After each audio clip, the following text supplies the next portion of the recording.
Deuteronomio capítulo 6 y vamos a leer de los versículos 20 al 25. Hace unos meses atrás yo tuve la oportunidad de predicar una serie de mensajes en nuestra iglesia titulada La adoración familiar, y sin lugar a dudas que este es uno de los textos que a mí en lo particular más me impactó con respecto a este tema de la adoración familiar. Así que en esta mañana, partiendo de este texto, yo quiero hablarles a ustedes de la importancia, de la necesidad que nosotros como familia tenemos de promover la adoración a nuestro Señor como familia. Dice el libro de Deuteronomio capítulo 6, versículos del 20 al 25, dice allí la palabra de Dios. Mañana, cuando te preguntare tu hijo diciendo, ¿qué significan los testimonios y estatutos y decretos que Jehová nuestro Dios os mandó? Entonces dirás a tu hijo, nosotros éramos siervos de Faraón en Egipto, y Jehová nos sacó de Egipto con mano poderosa. Jehová hizo señales y milagros grandes y terribles en Egipto, sobre Faraón y sobre toda su casa, delante de nuestros ojos. Y nos sacó de allá para traernos y darnos la tierra que juró a nuestros padres. Y nos mandó Jehová que cumplamos todos estos estatutos y que temamos a Jehová vuestro Dios, para que nos vaya bien todos los días y para que nos conserve la vida como hasta hoy. Y tendremos justicia cuando cuidemos de poner por obra todos estos mandamientos delante de Jehová nuestro Dios, como Él nos ha mandado. Vamos a orar. Padre eterno, en esta mañana nosotros te alabamos porque tú mereces, Señor, nuestra adoración. Bueno es alabarte, Señor. Bueno es cantar a ti. Bueno es para nosotros recordar tu gracia, tu misericordia, tu amor, tus obras, tu mano poderosa obrando salvación en la vida de pecadores como nosotros. Ciertamente, Señor, es bueno para nosotros adorarte a ti, reconocer tu grandeza, cantar de tu salvación. Y ahora, Señor, que nos das la oportunidad de abrir tu palabra, es nuestra oración que tu Santo Espíritu nos ayude a entender lo que tienes para nosotros en el día de hoy. Pero no solamente entenderlo, sino también a que nosotros seamos hacedores de tu palabra. Pedimos esto, Señor, para honra y gloria tuya. En Cristo Jesús lo rogamos. Amén. Quizás algunos de ustedes, antes de venir aquí a la iglesia, esta mañana escucharon la pregunta, papi, ¿y por qué tenemos que ir a la iglesia otra vez? Quizá esta mañana usted escuchó esa pregunta en su casa. Yo sé que yo la he escuchado. De hecho, yo sé que muchas veces yo me he hecho la pregunta, ¿por qué tenemos que ir otra vez a la iglesia? Y lejos de esto ser una pregunta que nos irrite, que nos moleste a nosotros, yo quisiera sugerirles que de acuerdo a lo que acabamos de leer en la palabra de Dios, esto representa para cada padre o para cada uno de nosotros que a veces pudiéramos hacernos la pregunta, ¿por qué otra vez ir a la iglesia? ¿Por qué otra vez leer la Biblia? De acuerdo a la palabra de Dios, esto representa para nosotros una gran oportunidad para nosotros, ya sea a nuestros hijos, ya sea a nuestra esposa, a nuestro esposo, ya sea a nosotros mismos, recordarnos la obra poderosa de Dios en salvarnos a nosotros. Si usted mira conmigo el versículo 20, encontramos aquí que Moisés le está advirtiendo a los padres, le está diciendo, miren, mañana, cuando tus hijos te pregunten, papi, mami, ¿por qué es que nos hablan tanto de estos estatutos, de estas leyes? ¿Por qué es que nos cuentan tantas historias acerca de Dios? Bueno, pues aprovechemos ahí, dice el versículo 21 en adelante, para contarles a nuestros hijos acerca de la gran salvación de Dios. Pero quizás no es solamente antes de venir a la iglesia, podríamos decir, ¿por qué hay que orar antes de comer? ¿Por qué oramos antes de acostarnos? ¿Por qué cantamos a Dios? ¿Para qué vamos a leer la Biblia? ¿Por qué Dios no me deja ser egoísta? Y quizás uno no hace la pregunta así tan clara, pero quizás la pregunta que escuchamos de nuestros hijos es, ¿por qué yo tengo que darle el control de la televisión a mi hermano? ¿Por qué Dios no me deja ser perezoso? Y una vez más, no vamos a escuchar la pregunta puesta de esa forma, sino que probablemente vamos a escuchar, ¿por qué tengo que levantarme para ir a la iglesia? ¿O por qué tengo que levantarme para ir al colegio? ¿O por qué tengo que levantarme para ir a la universidad o para ir al trabajo?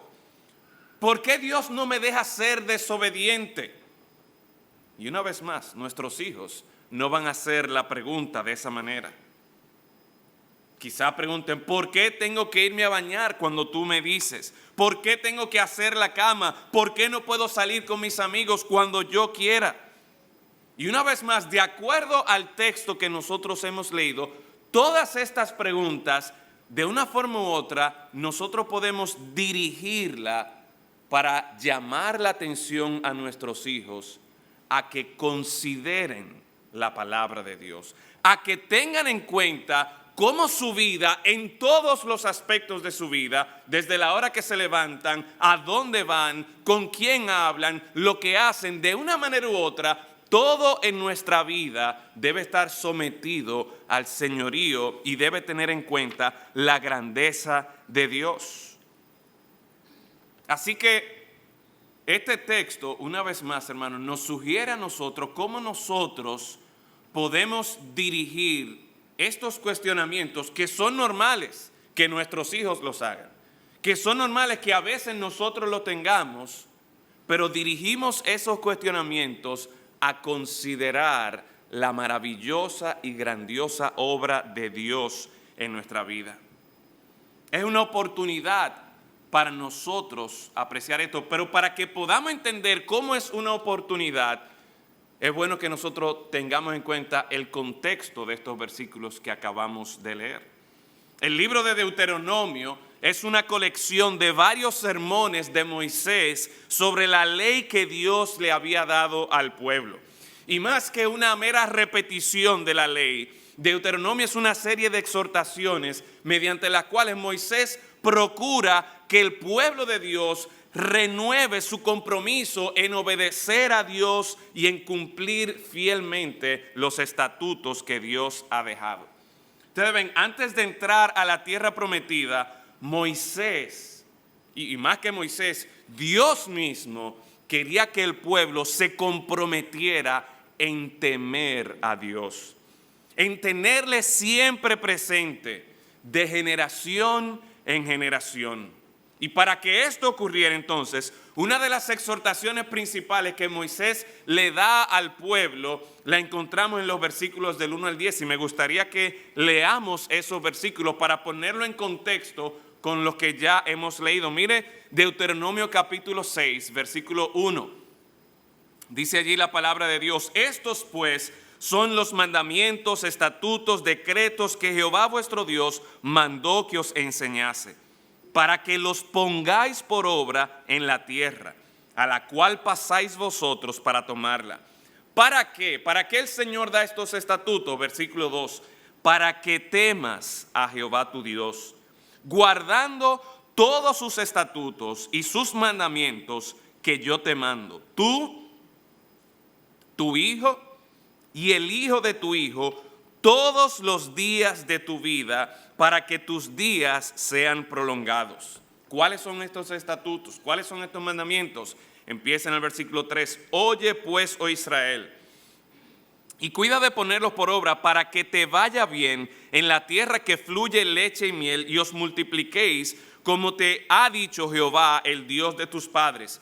Oye Israel, Jehová nuestro Dios, Jehová uno es. Y amarás a Jehová tu Dios de todo tu corazón, de toda tu alma y con todas tus fuerzas. Y estas palabras que yo te mando hoy estarán sobre tu corazón y las repetirás a tus hijos y hablarás de ellas estando en tu casa y andando por el camino y al acostarte y cuando te levantes, y las atarás como una señal en tu mano y estarán como frontales entre tus ojos, y las escribirás en los postes de tu casa y en tus puertas. Cuando Jehová tu Dios te haya introducido en la tierra que juró a tus padres, Abraham, Isaac y Jacob, que te daría en ciudades grandes y buenas que tú no edificaste, y casas llenas de todo bien que tú no llenaste, y cisternas cavadas que tú no cavaste, viñas y olivares que no plantaste, y luego que comas y te sacies. Versículo 12, cuídate de no olvidarte de Jehová, que te sacó de la tierra de Egipto, de casa de servidumbre.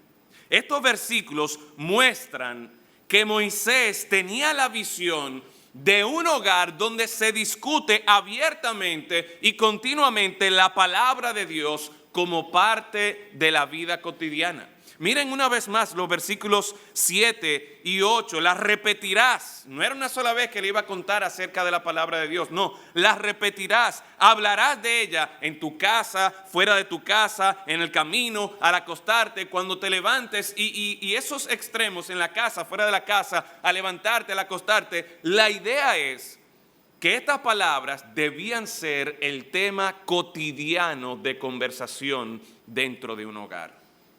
Moisés tenía la intención de que el pueblo de Israel tuviera presente a Dios en su vida, de que le temieran y de que, como dice al final en el versículo 12, de que se cuidaran, de que ellos no se olvidarían de Jehová y de todo lo que Dios había hecho por ellos.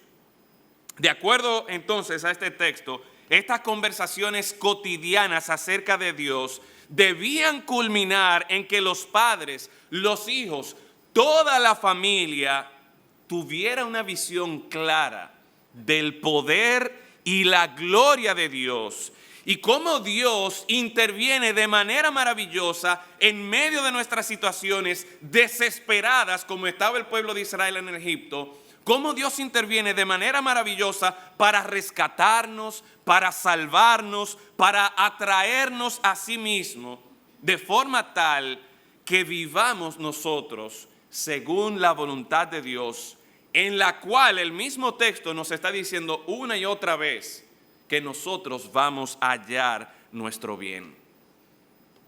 A esas conversaciones cotidianas y regulares que debía ocurrir en la familia, a esas conversaciones que tienen los padres con sus hijos, para continuamente estar mostrando esta majestuosa visión de quién es Dios, a esas conversaciones es que yo me estoy refiriendo cuando hablo de una adoración familiar.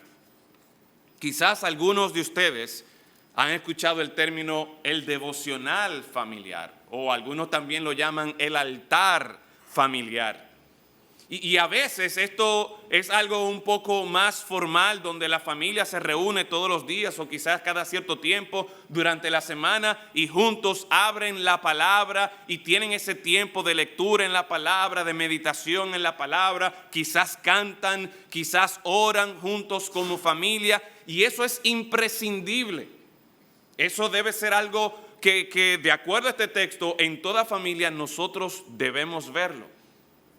Pero según lo que hemos leído en la palabra de Dios, la adoración familiar requiere que nuestra visión de Dios vaya aún más allá de esos 5 o 10 minutos que de manera religiosa, que de manera tradicional nosotros pudiéramos tener. No me malentiendan. Esos 5, 10, 15 minutos que nosotros pasamos como familia son fabulosos, son necesarios.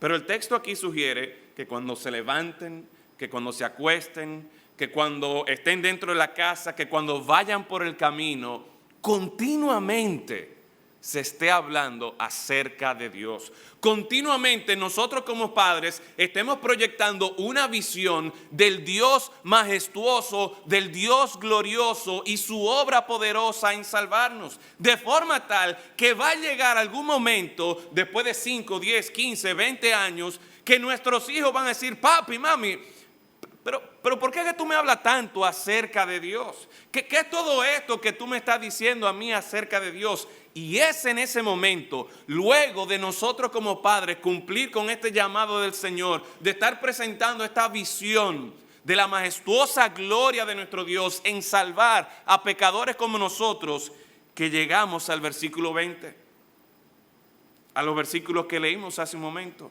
Cuando tus hijos te preguntaren qué significan los testimonios y estatutos, decretos que Jehová nuestro Dios os mandó, ahí tú vas a aprovechar y vas a conectar toda esta revelación de Dios para hacerle ver a tus hijos y para recordarte a ti mismo también de cuánto tú necesitas de este Dios que obra con mano poderosa para salvar a pecadores como nosotros.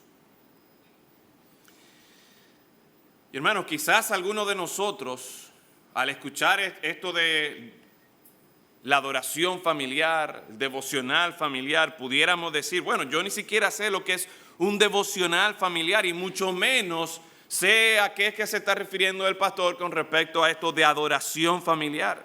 Realmente nunca como familia, usted podría decir, nos hemos comprometido, y uno como padre nunca ha asumido esa responsabilidad de promover esta visión gloriosa de Dios en nuestro hogar. Bueno, pues les tengo buenas noticias. Este mensaje es para usted en esta mañana. El Señor nos ha dejado su palabra, nos ha dejado este texto para que nosotros veamos cómo es que vamos a pasar de generación en generación esta visión gloriosa de la salvación de nuestro Dios.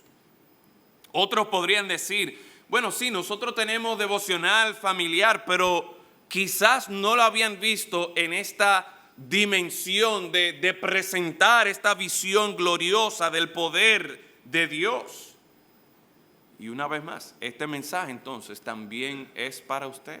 Este mensaje que el Señor nos ha dejado aquí en su palabra es para cada uno de nosotros, para que así como el Señor por medio de Moisés le advierte al pueblo de Israel, nos advierte también a nosotros con estas palabras del versículo 12: cuídate de no olvidarte de Jehová, que te sacó de la tierra de Egipto, de casa de servidumbre.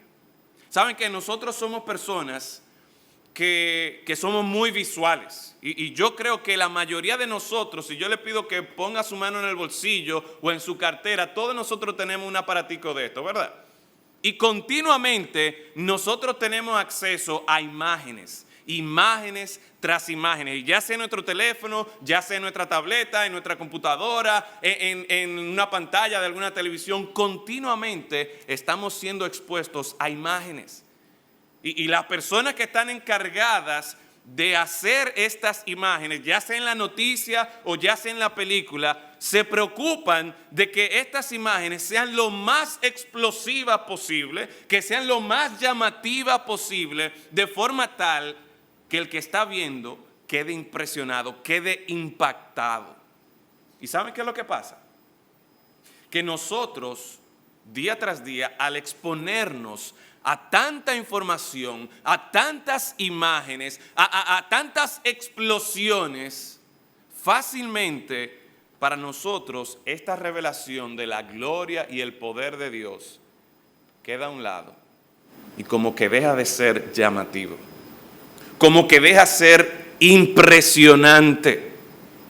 Y el Señor nos ha dejado en su palabra esta exhortación, esta advertencia: cuídate de no olvidarte. Cuídate de no olvidarte de esta obra poderosa y maravillosa de nuestro Dios. El llamado entonces para nosotros mantenernos temiendo a Dios, para nosotros cuidarnos, de acuerdo a este texto, el llamado es que nosotros le adoremos a Él. Si ustedes notaron conmigo, el versículo principal, el mandato principal que el Señor nos da aquí en este texto, es el mismo que el Señor Jesucristo responde cuando en una ocasión le preguntaron a él: Señor, ¿cuál es el mandamiento más importante? ¿Y qué respondió el Señor Jesucristo? Miren el versículo 5. Amarás a Jehová tu Dios de todo tu corazón, de toda tu alma y con todas tus fuerzas. Para que el pueblo de Israel cumpla con este mandamiento de amar a Dios, es que Él ha dejado este texto. Para que teman al Señor, para que se cuiden de no olvidarse del Señor y para que puedan cumplir con este punto principal de amar a Jehová sobre todas las cosas. Podríamos decir, en otras palabras, que la adoración familiar, entonces, lo que busca promover, más que yo simplemente tener un programa de lectura bíblica y cada día firmar o ponerle un cotejo de que ya leí, de que ya cumplí con Dios, la adoración familiar va más allá de esto. La adoración familiar procura crear y promover esta visión gloriosa de Dios, de su amor, de su misericordia, de su paciencia para con pecadores con nosotros, de cómo el Señor con mano poderosa nos ha rescatado de la servidumbre y de la esclavitud del pecado. Y es esa visión gloriosa de este Dios de amor y misericordia lo que nos va a llevar nosotros a amar al Señor, a realmente amar al Señor. Piensen por un momento, padres, y yo como padre, ustedes vieron que yo tengo 3 hijos ahí junto a mi esposa, Mirna. Y para nosotros los padres es muy fácil que el devocional familiar o que nuestra instrucción de la palabra se convierta: mira, mi hijo, la Biblia dice que tú tienes que obedecer a tus padres. La Biblia dice que tú no puedes hacer esto. La Biblia dice, haz aquello. La Biblia dice, no haga aquello, no escuche esto, no hable con aquel, no hagas esto. Y nuestra instrucción a nuestros hijos acerca de la palabra de Dios consiste en ¿qué? En una lista de mandatos, en una lista de reglas que al final de cuentas, si nosotros somos honestos, cuando estábamos en la edad de ellos, y quizás algunos de nosotros todavía a nuestra edad, ¿somos realmente nosotros capaces de cumplir con esa lista? De hecho, la Biblia nos sugiere a nosotros, y más que sugerirnos, la Biblia nos presenta a nosotros que no solamente los niños de 5, 7, 8 años tienen problemas y les es prácticamente imposible cumplir con esas reglas, sino que personas adultas como nosotros, para nosotros es imposible cumplir perfectamente con la ley y los estatutos de Dios. ¿Qué estoy diciendo? Ciertamente, la palabra de Dios contiene muchas leyes y estatutos, y que veremos en un momento, leyes y estatutos que son buenos, que son muy buenos. Pero si lo que yo le estoy enseñando a mis hijos es solamente lo que tú tienes que hacer, y cuidado si no lo haces, ¿qué visión yo le estoy dando a ellos de Dios? Yo le estoy dando una visión de que Dios es un ser supremo que está sentado arriba en un trono y que Él está con un listado ahí que tiene mi nombre y está pendiente de cuidado si hace esto, cuidado si hace aquello. Y no me malentienda, ciertamente la palabra de Dios presenta a Dios como un juez y un juez justo. Pero esa no es toda la historia que nosotros encontramos acerca de Dios. De hecho, cuando Moisés le dice aquí a los padres, cuando tus hijos te pregunten, papi, mami, ¿por qué que tú nos hablas tanto acerca de Dios? Moisés no le dice, mira, manda a callar a esos muchachos por freco.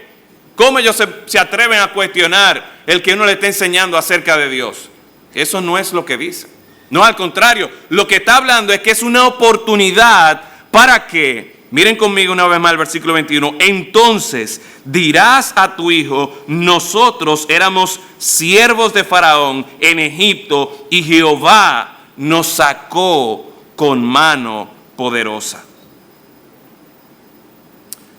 esta pregunta, esta inquietud que tenían los hijos y que quizás tienen nuestros hijos y que quizás nosotros mismos tenemos de por qué esta importancia de amar a Dios sobre todas las cosas, es porque nosotros vamos a aprender a valorar a Dios, no por lo que Él nos demanda de nosotros, sino por lo que Dios ha hecho por nosotros.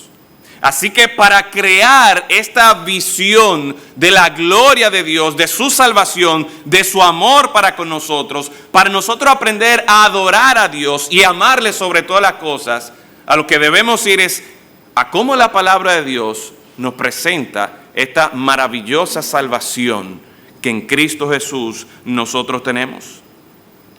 Y vuelvo otra vez a la competencia que nosotros hoy día experimentamos con los celulares, con las imágenes. Y es que si el punto de la adoración a Dios es amar a Dios sobre todas las cosas, la pregunta que debemos hacernos es la siguiente: ¿qué está compitiendo por mi amor a Dios? ¿Qué está compitiendo por lo que yo estoy valorando? Quizá para nuestros niños podría ser que ellos prefieran quedarse en la casa viendo televisión, jugando Nintendo, los videojuegos, en vez de ir a la iglesia.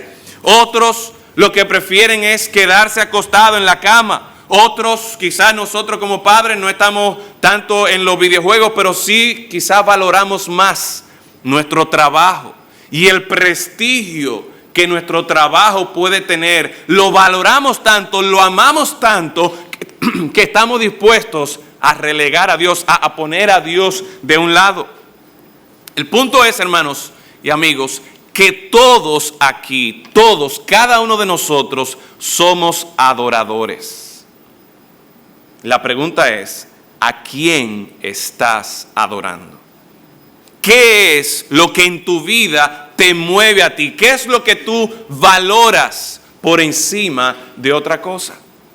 Este texto nos dice a nosotros que debemos temer al Señor, que debemos cuidar de olvidarnos de lo que Dios ha hecho. Y la estrategia que Dios nos da entonces para cuidarnos de eso es que estemos adorando a Dios. Y no es un asunto de que la iglesia es la encargada de que la familia adore a Dios. No es un asunto de que hay que poner colegios cristianos para que enseñen a nuestros hijos a adorar a Dios. No. Es un asunto de que el Señor ha encargado a los padres a que nosotros en la mañana, en la noche, en casa, fuera de casa, continuamente estemos promoviendo esta visión gloriosa de nuestro Dios. Gracias. En Deuteronomio 6, Dios da esta responsabilidad a los padres para que promuevan la adoración a Él sobre cualquier otra cosa en la vida de ellos mismos. Porque noten que el versículo 6 dice que esta palabra yo te la mando hoy, primero para que estén sobre tu corazón y después tú se la vas a enseñar a tus hijos. O sea que nosotros como padres debemos empezar con esta visión de adorar a Dios. Y en esta mañana yo quisiera compartir con ustedes, sé que ha sido una introducción larga, pero ahora quiero compartir con ustedes 3 razones por las cuales Dios merece ser adorado. 3 razones por las que nosotros debemos promover esta adoración de Dios en nuestras familias. Adorar a Dios, amar a Dios sobre cualquier otra cosa, sobre cualquier otra persona, sobre cualquier actividad. Y lo primero que llama la atención es cómo en el versículo 21 y 22, Moisés le dice, mira, aprovecha ese cuestionamiento de tus hijos. Aprovecha esta oportunidad para dirigir a tus hijos a que vean esta gloriosa visión de Dios y de cómo Dios nos salvó de la esclavitud de manera espectacular. Así que la primera razón por la que Dios merece ser adorado es porque Dios ha salvado a su pueblo de una manera espectacular. El versículo 21, Moisés le dice, cuando tus hijos te pregunten, ¿por qué este interés? ¿Por qué tanto hablar de Dios? Él le dice, mira, recuérdales lo que éramos. nosotros, dice el versículo 21, nosotros éramos siervos de Faraón. Los hebreos eran propiedad de otra persona. Un pueblo que todavía ni siquiera eran reconocidos como una nación, bajo la potencia más poderosa del momento. Ellos no tenían esperanza de poder salir bajo ese yugo de esclavitud.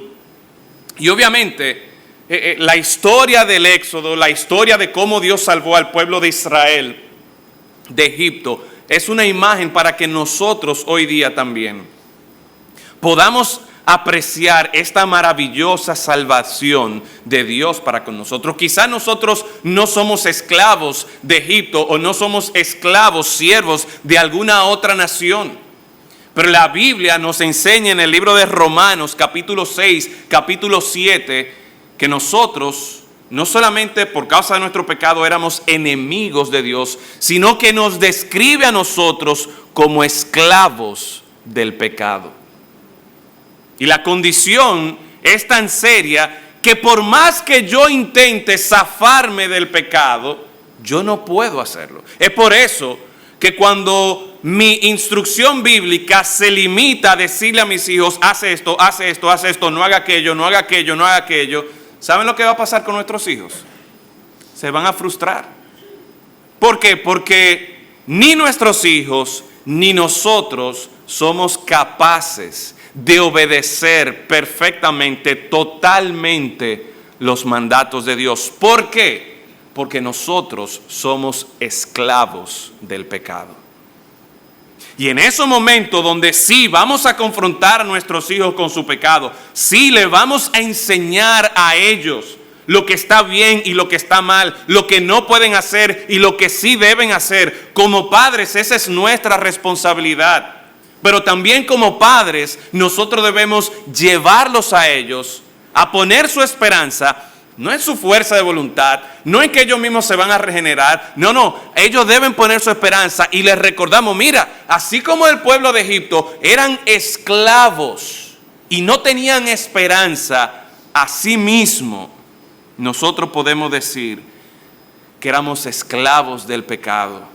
Y como dice el versículo 21, y Jehová nos sacó de Egipto con mano poderosa, ahí nosotros también insertamos y presentamos la gloriosa salvación que tú y yo podemos tener, que nuestros hijos pueden tener sobre el pecado, no por su fuerza de voluntad, sino por la obra gloriosa de nuestro Señor Jesucristo. Así nosotros vamos a crear una visión de esta gloriosa salvación de nuestro Dios. Así nosotros vamos a estar exaltando a Dios, no solamente enfrentando a nuestros hijos con su pecado y con su incapacidad de poder vivir de una manera satisfactoria para uno como padre, pero al final de cuentas para Dios. Y esos momentos representan entonces una gran oportunidad para nosotros dirigir a nuestros hijos a que se refugien en Cristo Jesús. Nosotros nos encontrábamos bajo una opresión todavía muchísimo mayor que la que el pueblo de Israel se encontraba en Egipto. Jehová nos sacó con mano poderosa. Mire el versículo 22, Jehová hizo señales y milagros grandes y terribles en Egipto sobre Faraón y sobre toda su casa delante de nuestros ojos.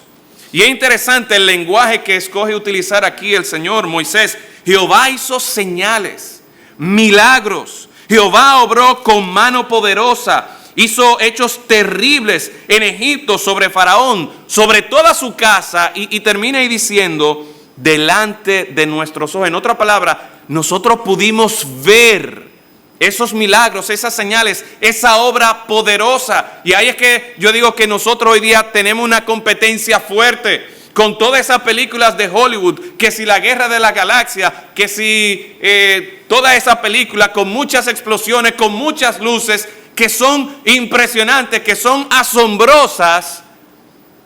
Y fácilmente, si nos descuidamos, se nos olvida que son películas, que todo eso son efectos especiales. Pero esta mano poderosa, estas señales, estos milagros, esto es de verdad.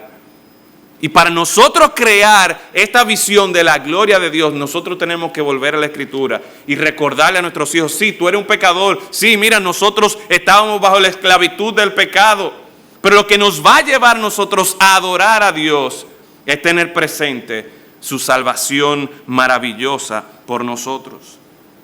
Así que adoramos a Dios porque Él nos salvó de la esclavitud de manera espectacular. Pero número 2, adoramos a Dios porque Él nos salvó, oiga esto, para acercarnos a Él. Dios, ese Dios santo, ese Dios justo, ese Dios que es perfecto, ese Dios que no toma a la ligera el pecado, ese Dios nos salva de manera espectacular, pero nos salva con el propósito de acercarnos a Él. Mire el versículo 23. Nos sacó de allá, de Egipto, para traernos y darnos la tierra que juró a nuestros padres. Esta no era una promesa reciente, esa tierra que Él había jurado, que Él había prometido a los padres. Esa tierra, desde Génesis capítulo 12, desde el capítulo 12, Él le viene prometiendo a Abraham, mira, vete de tu tierra, de tu parentela, y yo te voy a enseñar el lugar donde tú vas a ir, y yo te voy a dar tierra, y yo te voy a bendecir a ti, y yo voy a bendecir tu familia, y todas las familias de la tierra serán benditas en ti. Así que estamos hablando de una promesa que desde Génesis capítulo 12, una promesa sumamente especial dentro de este maravilloso plan de redención de Dios. Y está ligada, está atada a la promesa de la tierra. Si ustedes leen en las Escrituras, el tema de esta tierra prometida, lo que representa allí es la presencia de Dios. Y podemos regresar a Génesis capítulo 1, capítulo 2 más bien, capítulo 2, capítulo 3. ¿Y qué nosotros encontramos en esos capítulos? Encontramos a Adán y Eva que disfrutaban de una relación estrecha, una relación inmediata con Dios. Describe la Biblia allí que Dios se paseaba con Adán y Eva por el huerto de Edén. ¿Ustedes se imaginan tener esa clase de relación con Dios?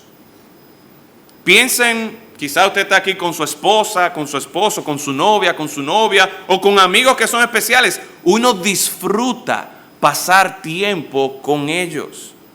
Uno se deleita en ese tiempo. Y cuando aquí el Señor habla de la tierra, lo que está hablando es precisamente de esa comunión estrecha. De que la presencia de Dios iba a estar allí. De que ellos iban a deleitar con el Señor. Yo recuerdo, mi esposo y yo tenemos, el año que viene cumplimos 11 años de casado, y yo recuerdo la primera vez o quizás la segunda vez que yo estuve fuera del país y me fui por una semana y recuerdo lo mucho que yo estaba deseando. Donde yo estaba no tenía buen acceso al internet y cada cierto tiempo me llegaba un poquito de internet y yo podía mandarle mensajitos a ella. Y yo recuerdo lo mucho que yo anhelaba regresar para estar con ella, porque yo disfrutaba y disfruto todavía de su compañía. Bueno, pues el Señor lo que está haciendo aquí es recordándoles, nos sacó de allá para traernos y darnos la tierra. ¿Pero qué tierra? Esa tierra que desde hace tanto tiempo Él había prometido a nuestros padres. Esa tierra que lo que significa es bendición. Esa tierra que lo que significa es esta comunión especial con Dios. Dios nos salva a pecadores como nosotros, esclavos del pecado como nosotros. Dios nos salva para atraernos a Él, para nosotros disfrutar de una comunión perfecta en amor con Él. Y esto nos debe recordar a nosotros qué es lo que en un principio hace que tú y yo, que mis hijos y Dios no puedan disfrutar de esta comunión perfecta. lo mismo que ocurrió con Adán y Eva. Adán y Eva, que disfrutaban de una relación inmediata con Dios, se paseaban por el huerto del Edén, desobedecieron a Dios, pecaron contra Dios, inmediatamente dañaron su relación con Dios. Eso mismo hace el pecado en nuestras vidas. Nosotros permitimos que entre el pecado en nuestra vida. Nosotros decidimos que vamos a amar otra cosa más que a Dios. Decidimos que vamos a valorar otra cosa más que a Dios. Y en ese momento nuestra relación con Dios se quebranta. Pero lo maravilloso de la palabra de Dios, hermanos, es que ese Dios que ha sido ofendido por nuestro pecado, ese Dios cuya gloria ha sido pisoteada por nuestra maldad, que ha sido puesto en menos por nosotros, ese Dios es quien busca atraernos a Él. ¿Ustedes están viendo esta imagen de este Dios? No es un Dios que simplemente está diciendo, mira, haz esto, haz aquello, haz lo otro, y entonces ponte en fila a ver si yo te puedo ver unos 5 o 10 minutos en mi oficina. No. Al contrario, nosotros vemos a un Dios que obra de manera maravillosa, con mano poderosa, señales y milagros sorprendentes delante de sus ojos, delante de la nación de Egipto, registrados aquí en la palabra de Dios, para sorpresa de todas las naciones, para que todavía al día de hoy nosotros nos sorprendamos, nos maravillemos de este gran Dios. Y ese gran Dios está buscando que tú y yo podamos disfrutar de una comunión con Él. Yo no sé a usted, pero a mí me gustaría acercarme a ese Dios. Y la adoración familiar lo que promueve es precisamente que nosotros tengamos esta visión de Dios. Un Dios que en primer lugar nos salva de manera espectacular, que en segundo lugar nos salva para acercarnos a Él, pero por último, un Dios que nos ha salvado para que al obedecerle a Él conociéramos cómo vivir bien. Miren el versículo 24, versículo 25. Y nos mandó Jehová que cumplamos todos estos estatutos y que temamos a Jehová nuestro Dios. Punto. ¿Termina ahí? Oh, sorpresa. No es simplemente que Dios nos da estatutos y mandamientos y leyes para amargarnos la vida, para que nuestra vida sea más difícil. ¿Saben qué? Muchas veces la gente tiene una impresión incorrecta acerca de Dios.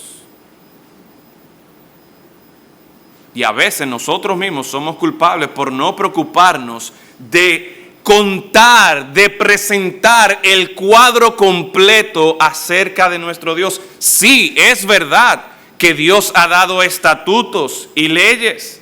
Sí, es verdad que si nosotros no cumplimos con esos estatutos y leyes, nos va a ir mal.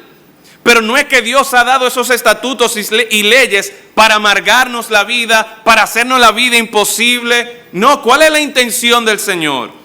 Y nos mandó Jehová que cumplamos todos estos estatutos y que temamos a Jehová nuestro Dios. ¿Con qué propósito? ¿Qué dice la Biblia? ¿Qué nos presenta? ¿Qué nos revela acerca de Dios? Para que nos vaya bien todos los días y para que nos conserve la vida como hasta hoy. Entonces, incluso aún cuando el Señor, nosotros llegamos a la parte de que sí, el Señor ha dado estatutos, ha dado leyes, es para nuestro bien.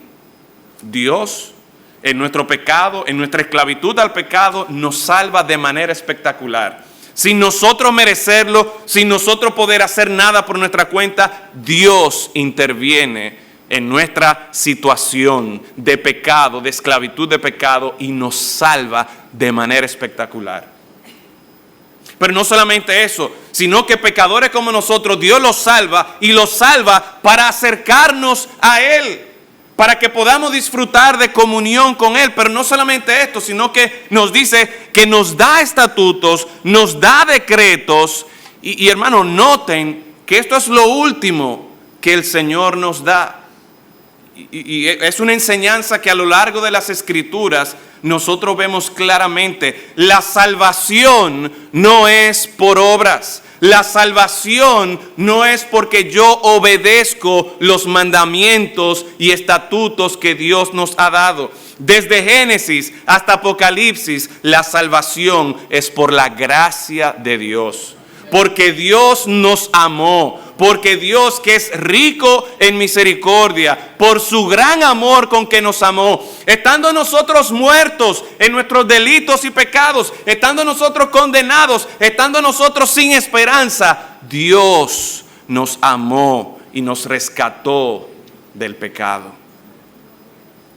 Y nos acerca a Él para que podamos disfrutar de una comunión con Él. Pero no solamente esto, sino que nos da estatutos, nos da dirección para que sepamos cómo es que vamos a vivir. El hecho de que recibimos estos estatutos y decretos es una evidencia de la obra de Dios en nosotros. Es el vehículo que Dios ha escogido para mostrar que ciertamente nosotros lo estamos siguiendo a Él. Y les repito, miren aún que estos estatutos y decretos es para que nos vaya bien. Versículo 25 lo pone de esta manera: y tendremos justicia cuando cuidemos de poner por obra todos estos mandamientos delante de Jehová nuestro Dios, como Él nos ha mandado. Nosotros vivimos en una sociedad que clama por justicia. Vemos las noticias de nuestro país, vemos las noticias de otros países y vez tras vez hablamos de corrupción, hablamos de injusticia, hablamos de esto y de aquello. Y el Señor nos presenta cómo nosotros vamos a vivir en justicia. Cuando tú y yo cumplamos con los estatutos y decretos que Dios nos ha dado, no por amargarnos la vida, no, es para nuestro bien, es para que podamos cumplir con el buen diseño de Dios para nosotros. Y cuando nosotros vemos que ciertamente Dios hace todo esto primero para su gloria, y eso que no quepa la menor duda, porque todo esto lo que hace es que la fama de Dios, la gloria de Dios va corriendo por todas partes cuando hablamos y conocemos de este Dios bueno, de este Dios bondadoso que de manera maravillosa, de manera espectacular, salva a esclavos del pecado. Los salva para atraerlos a Él y que puedan disfrutar de la bendición de la comunión con Él. Y les da estatutos y decretos para que puedan vivir bien y puedan así disfrutar de la justicia, del plan perfecto que Él ha diseñado para nosotros. Esa es la visión que una adoración familiar procura, que uno como padre, madre, que los hijos puedan conocer acerca de Dios. La adoración familiar es la estrategia principal, podríamos decir, que el Señor ha escogido para que de generación en generación los hombres, mujeres, todos nosotros pecadores podamos poner nuestros ojos en ese Dios que obra salvación de manera espectacular para acercarnos a Él y para que podamos disfrutar del bien que Él ha diseñado. Y esa visión de ese Dios bueno, bondadoso, es lo que nos va a llevar a nosotros a amar a Dios realmente sobre todas las cosas. Vamos a orar. Padre, gracias damos en esta mañana porque nos has dejado esta porción de las Escrituras que nos recuerda a nosotros cómo tú obras salvación en pecadores como nosotros de manera espectacular para llamar la atención, para que nosotros podamos conocer de tu amor y misericordia en Cristo Jesús y para que por medio de Cristo podamos disfrutar de la comunión contigo, podamos disfrutar del verdadero bien y la verdadera justicia. Padre, que nosotros como familias, nosotros como creyentes de manera individual, podamos tener esta visión clara de tu grandeza y de tu obra. Y que eso nos mueva a amarte a ti con todo nuestro corazón, con todas nuestras fuerzas, con toda nuestra alma. Para honra y gloria tuya, Señor. En Cristo Jesús lo rogamos. Amén.